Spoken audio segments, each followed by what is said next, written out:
PART 1. 홋카이도의 비극. 2023년 겨울, 일본 홋카이도의 한 산기슭에서 충격적인 사건이 발생했습니다. 등산을 나섰던 20대 청년이 불곰에 물려 숨진 채 발견된 것입니다. 현장에는 찢긴 배낭과 피로 얼룩진 눈밭만이 남아 있었습니다. 이 사건을 시작으로 홋카이도는 곰 공포에 휩싸였습니다. 언론은 연일 곰 피해 소식을 대서특필했고 지역사회는 산을 완전히 폐쇄하자는 목소리와 인간과 자연의 공존을 찾아야 한다는 목소리로 갈라졌습니다. 그러나 정작 구체적인 해결책은 아무도 내놓지 못했습니다. 그저 조심하라, 입산을 자제하라는 안내 문구만 산 입구마다 붙어갔을 뿐입니다. 이때 한 남자가 기자회견장의 모습을 드러냈습니다. 홋카이도 대학 연구소 초빙 교수로 재직 중인 러시아 출신 야생동물 생태학자 세르게이 이바노프. 그의 나이 58세. 기자들은 그에게 물었습니다. 곰을 사살해야 하지 않습니까? 세르게이는 잠시 침묵하다 낮고 단단한 목소리로 답했습니다. 곰이 인간을 물었다고요? 그건 인간이 곰의 언어를 잊었기 때문입니다. 그의 대답은 논란을 일으켰습니다. 일부는 그를 곰의 편을 드는 외국인이라 비난했고 일부는 그의 말에 귀를 기울이기 시작했습니다. 안녕하세요. 제 이름은 세르게이 이바노프입니다. 러시아 시베리아에서 태어나 자란 저는 평생을 야생동물, 특히 곰과 함께 살아왔습니다. 어린 시절부터 저는 곰의 발자국을 따라 숲을 걸었고 곰의 울음소리를 들으며 잠들었습니다. 시베리아의 겨울은 영하 40도를 넘나듭니다. 그곳에서 인간과 곰은 각자의 영역을 지키며 살아갑니다. 경계는 명확하지만 존중은 반드시 필요합니다. 저는 그렇게 배웠습니다. 자연을 정복하려는 순간 인간은 먹잇감이 될 뿐입니다. 그리고 지금 홋카이도에서 벌어지는 일들은 바로 그 경고의 시작이었습니다. 저는 직감했습니다. 이건 단순한 곰의 공격이 아니라 인간이 잊어버린 자연의 언어에 대한 응징이라는 것을요. PART 2. 곰의 길을 아는 사나이.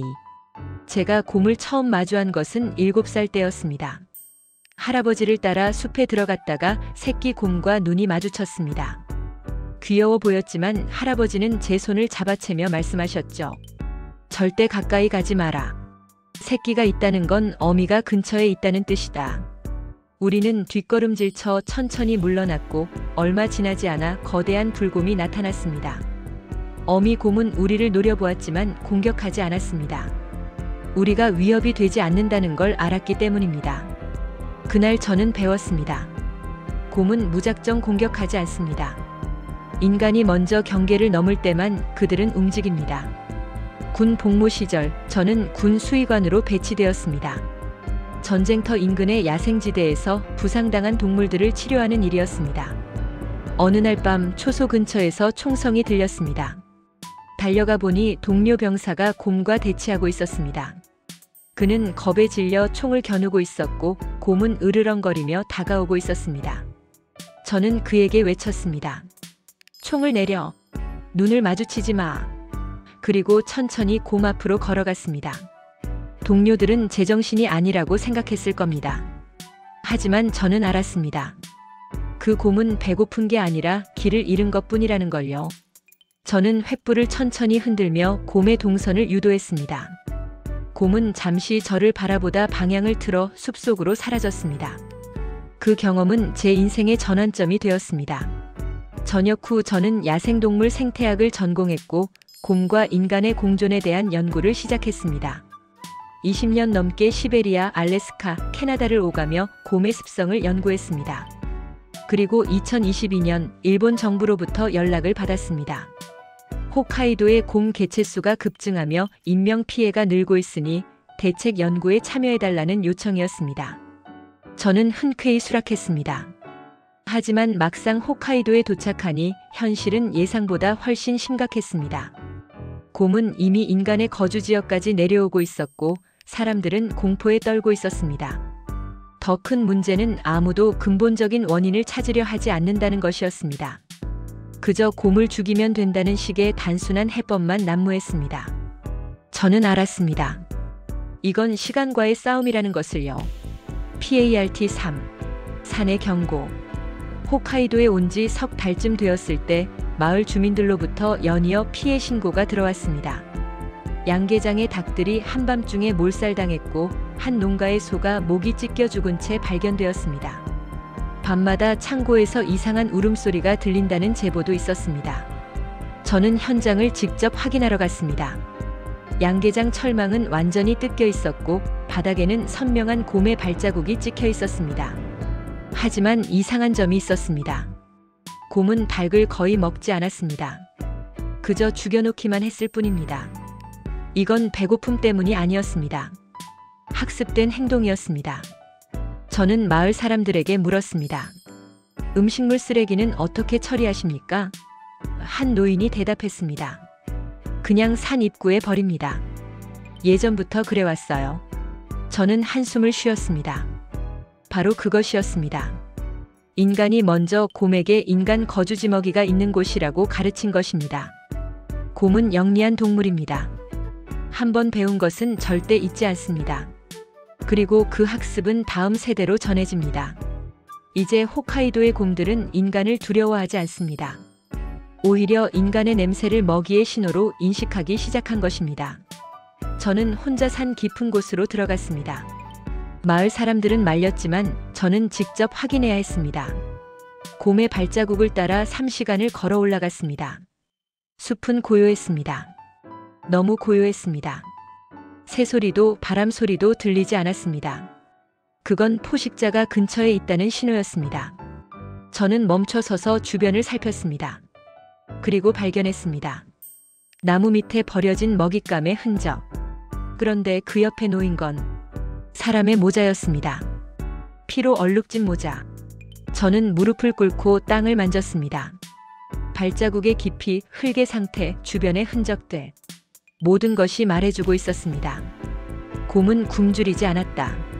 배운 것이다. 저는 중얼거렸습니다.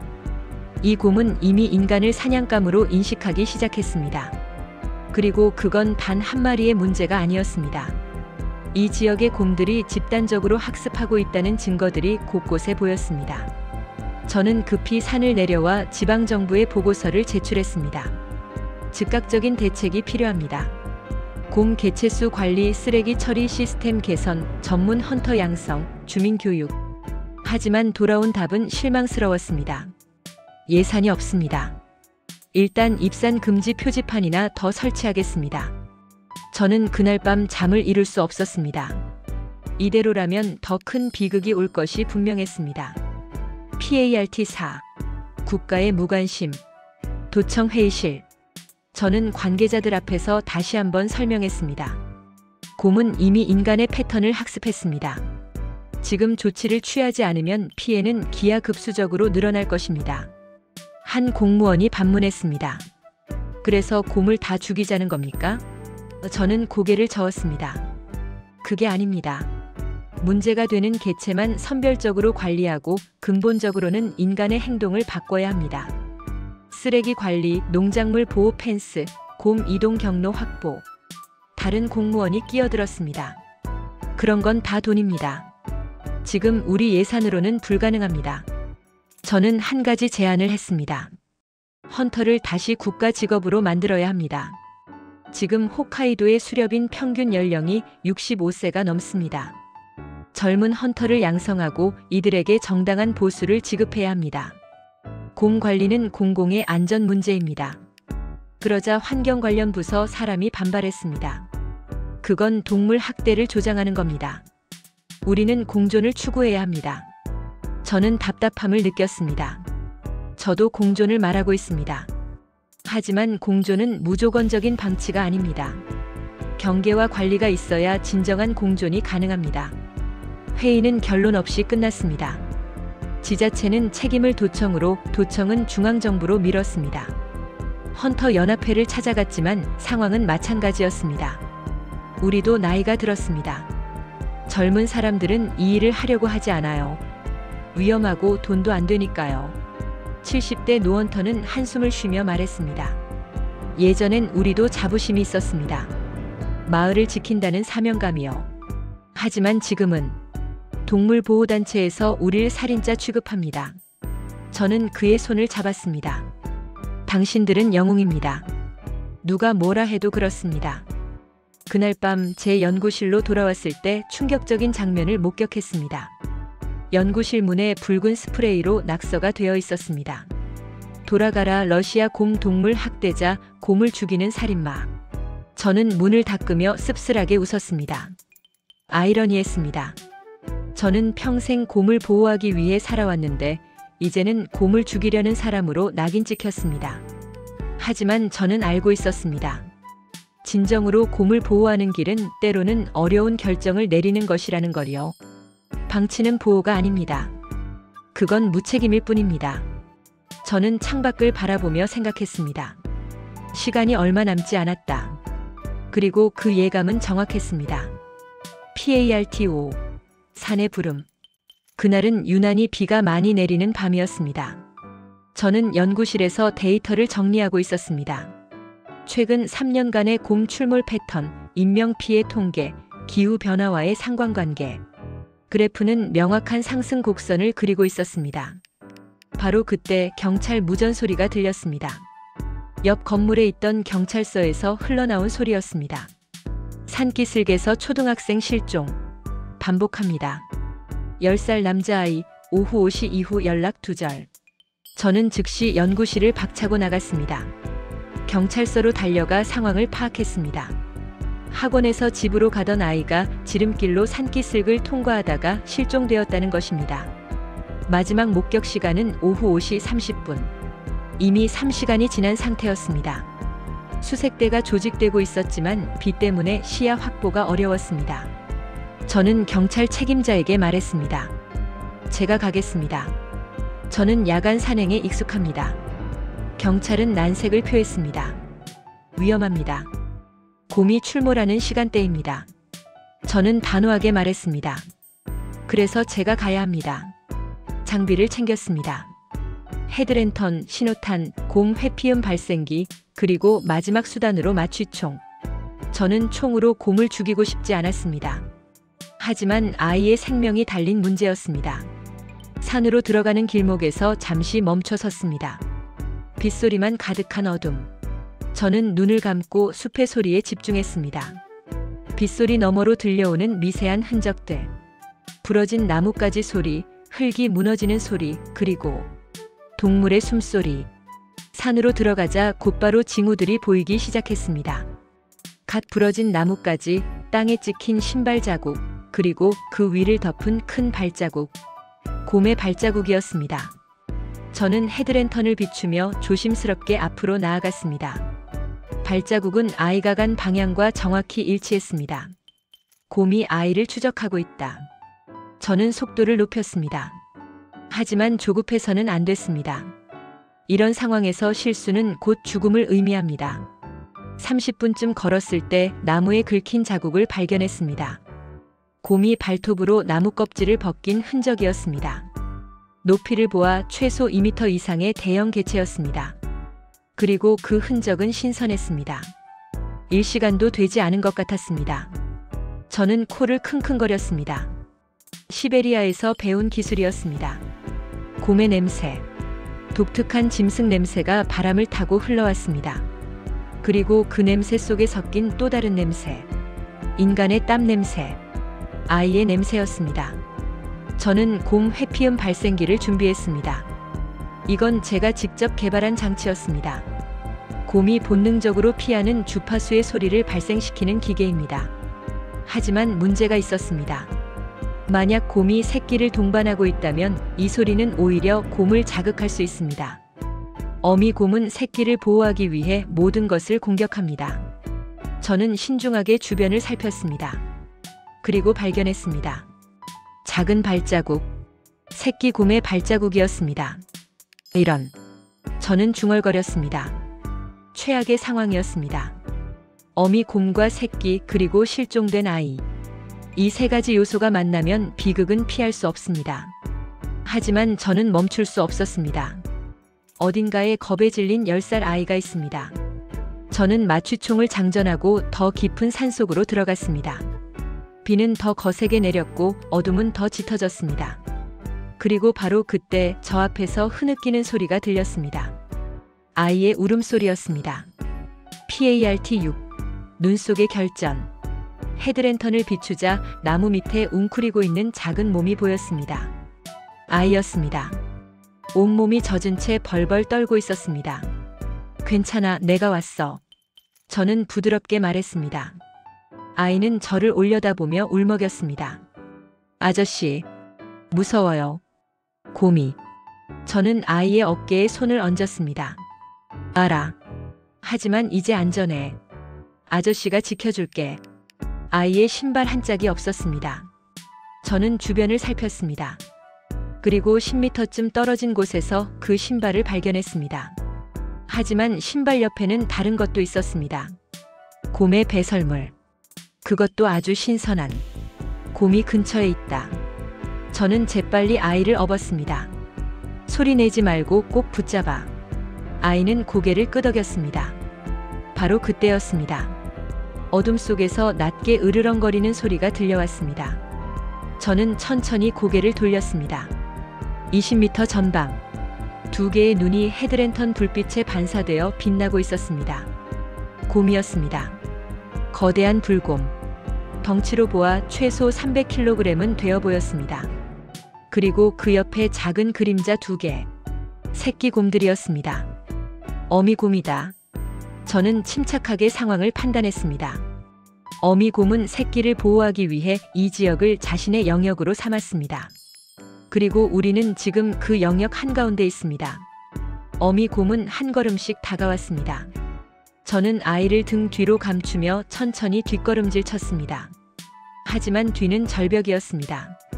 더 이상 물러설 곳이 없었습니다. 어미곰은 멈춰서서 저를 노려보았습니다. 저는 그 눈을 똑바로 바라보았습니다. 곰의 눈은 말합니다. 공격 의사가 있는지 단순히 경고만 하는 것인지. 저는 수십 년의 경험으로 읽었습니다. 이 곰은 이미 인간을 사냥해 본 적이 있었습니다. 눈빛이 달랐습니다. 두려움이 없었습니다. 오히려 저를 평가하고 있었습니다. 이 인간을 제압할 수 있는가? 저는 결심했습니다. 마취총을 쏘면 곰을 자극할 수 있습니다. 빗나가기라도 하면 즉시 공격해올 것입니다. 저는 천천히 허리춤에서 신호탄을 꺼냈습니다. 이게 유일한 방법이었습니다. 곰은 본능적으로 불을 두려워합니다. 하지만 신호탄은 단 한 발뿐이었습니다. 실패하면 끝입니다. 어미 곰이 으르렁거리며 앞발을 들었습니다. 공격 직전의 자세였습니다. 저는 아이에게 속삭였습니다. 눈 감아. 그리고 귀 막아. 그리고 신호탄을 하늘로 겨냥했습니다. 어미 곰이 돌진하는 순간 저는 방아쇠를 당겼습니다. 펑. 붉은 불빛이 밤하늘을 가르며 폭발했습니다. 섬광과 함께 귀청을 찢는 소리가 산을 뒤흔들었습니다. 어미 곰은 놀라 멈춰섰습니다. 새끼 곰들은 겁에 질려 어미 뒤로 숨었습니다. 저는 그 순간을 놓치지 않았습니다. 곰 회피음 발생기를 최대 출력으로 켰습니다. 삐익. 인간의 귀로는 거의 들리지 않지만 곰에게는 고통스러운 주파수였습니다. 어미 곰은 머리를 흔들며 뒤로 물러섰습니다. 저는 한 걸음 앞으로 나가며 팔을 크게 벌렸습니다. 최대한 크게 보이려는 것입니다. 그리고 시베리아에서 배운 곰의 언어로 외쳤습니다. 낮고 거친 목소리. 으르르르. 이건 이 영역은 내 것이다. 물러가라는 의미였습니다. 어미 곰은 잠시 망설이다 새끼들을 돌아보았습니다. 그리고 결정을 내렸습니다. 새끼들을 데리고 방향을 틀었습니다. 저는 숨을 죽인 채 지켜보았습니다. 곰은 천천히 하지만 확실하게 산 깊은 곳으로 사라졌습니다. 어둠이 다시 고요해졌습니다. 저는 그제야 무릎이 풀렸습니다. 아이를 조심스럽게 내려놓고 주저앉았습니다. 등에서 식은땀이 흘렀습니다. 아이는 울먹이며 제 목을 껴안았습니다. 고마워요. 아저씨. 저는 아이의 등을 토닥였습니다. 잘했어. 정말 잘 참았어. 하늘에서는 여전히 비가 내렸지만 저는 그 빗속에서 미소 지었습니다. 우리는 살아남았습니다. 곰도 아이도 저도. PART7. 곰의 눈, 인간의 눈. 아이를 업고 산을 내려오는 길은 험난했습니다. 비에 젖은 땅은 미끄러웠고 제 오른쪽 어깨는 아팠습니다. 나중에 안 일이지만 어미 곰과 대치할 때 나무에 부딪히며 어깨가 탈구되었던 것입니다. 하지만 그때는 아드레날린 때문에 느끼지 못했습니다. 산기슭에는 수색대가 기다리고 있었습니다. 아이를 본 부모님은 달려와 아이를 끌어안으며 울었습니다. 어머니는 제 손을 잡고 계속 고맙다고 말했습니다. 저는 그저 웃으며 고개를 끄덕였습니다.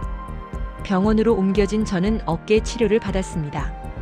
의사는 2주는 쉬어야 한다고 했지만 저는 다음 날 다시 연구실로 향했습니다. 할 일이 많았으니까요. 하지만 연구실 앞에는 예상치 못한 광경이 펼쳐져 있었습니다. 수십 명의 마을 사람들이 모여 있었습니다. 처음에는 또 항의하러 온 줄 알았습니다. 하지만 그들은 박수를 치고 있었습니다. 세르게이, 세르게이. 사람들이 제 이름을 불렀습니다. 아이를 구한 소식이 마을 전체에 퍼진 것입니다.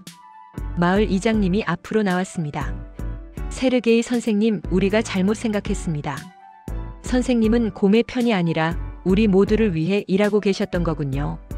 저는 고개를 저었습니다. 아닙니다. 저는 지금도 곰의 편입니다. 그리고 인간의 편이기도 합니다. 둘은 대립하는 것이 아니니까요. 마을 사람들은 저를 안으로 모셨고 함께 차를 마시며 이야기를 나눴습니다. 저는 그들에게 설명했습니다. 어젯밤 마주친 어미 곰, 저는 그 곰을 죽이지 않았습니다. 죽일 수도 있었습니다. 마취총이 있었으니까요. 하지만 그럴 필요가 없었습니다. 그 곰은 단지 새끼를 보호하려 했을 뿐입니다. 잘못은 우리에게 있습니다. 우리가 곰의 영역을 침범했고 곰의 먹이를 빼앗았습니다. 한 주민이 물었습니다. 그럼 우리는 어떻게 해야 합니까? 저는 대답했습니다. 첫째, 음식물 쓰레기를 절대 산 근처에 버리면 안 됩니다. 둘째, 농작물 주변에 전기 펜스를 설치해야 합니다. 셋째, 아이들에게 곰을 만났을 때 대처법을 교육해야 합니다. 그리고 마지막으로 곰에게 산을 돌려줘야 합니다. 인간이 모든 땅을 차지할 수는 없습니다. 그날부터 마을은 변하기 시작했습니다. 주민들은 자발적으로 쓰레기관리위원회를 만들었습니다. 농가들은 돈을 모아 전기 펜스를 설치했습니다. 학교에서는 제가 직접 아이들에게 야생동물 안전 교육을 시작했습니다. 저는 아이들에게 말했습니다. 곰은 괴물이 아니야. 곰도 우리처럼 이 땅에서 살아가는 생명이란다. 우리가 곰을 존중하면 곰도 우리를 존중할 거야. 어느 날 저녁 한 노인 헌터가 저를 찾아왔습니다. 그는 말했습니다. 선생님, 저도 평생 곰을 사냥했지만 곰을 이해하려고는 하지 않았습니다. 이제 알 것 같습니다. 우리가 지켜야 할 건 인간만이 아니라 이 산 전체라는 것을요. 저는 그의 손을 잡았습니다. 당신은 이미 알고 계셨습니다. 다만 잊고 있었을 뿐이죠. 몇 주 후 놀라운 일이 일어났습니다. 곰 출몰 신고가 눈에 띄게 줄어든 것입니다. 완전히 사라진 건 아니었지만 공격적인 행동은 현저히 감소했습니다. 이유는 명확했습니다. 인간이 먼저 경계를 지키기 시작하자 곰도 자신의 영역으로 돌아간 것입니다. 저는 연구 보고서에 썼습니다. 인간과 야생동물의 공존은 가능하다. 단 인간이 먼저 배려할 때만. 어느 날 밤 저는 혼자 산기슭에 앉아 있었습니다. 달이 밝았습니다. 저 멀리 산 위에서 곰의 울음소리가 들렸습니다. 그건 위협의 소리가 아니었습니다. 단지 존재를 알리는 소리였습니다. 나는 여기 있다는 선언. 저도 작게 중얼거렸습니다. 나도 여기 있다. 그리고 너를 존중한다. PART 8. 그 남자가 떠난 뒤 계절은 다시 돌아 봄이 찾아왔습니다. 홋카이도의 산에는 꽃이 피기 시작했습니다.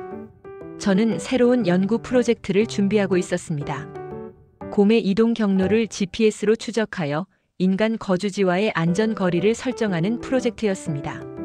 마을 사람들은 적극적으로 협조했고 지방정부도 드디어 예산을 배정했습니다. 어느 화창한 아침 저는 다시 산으로 들어갔습니다. 이번에는 연구팀과 함께였습니다. GPS 목걸이를 설치하기 위해 곰을 추적하는 일이었습니다. 우리는 신중하게 계획을 세웠습니다. 마취총, 안전장비, 비상연락망. 모든 것이 준비되었습니다. 산 깊은 곳에서 우리는 발자국을 발견했습니다. 어미 곰과 새끼의 발자국. 아마 몇 달 전 제가 만났던 그 가족일 것입니다. 저는 팀원들에게 말했습니다.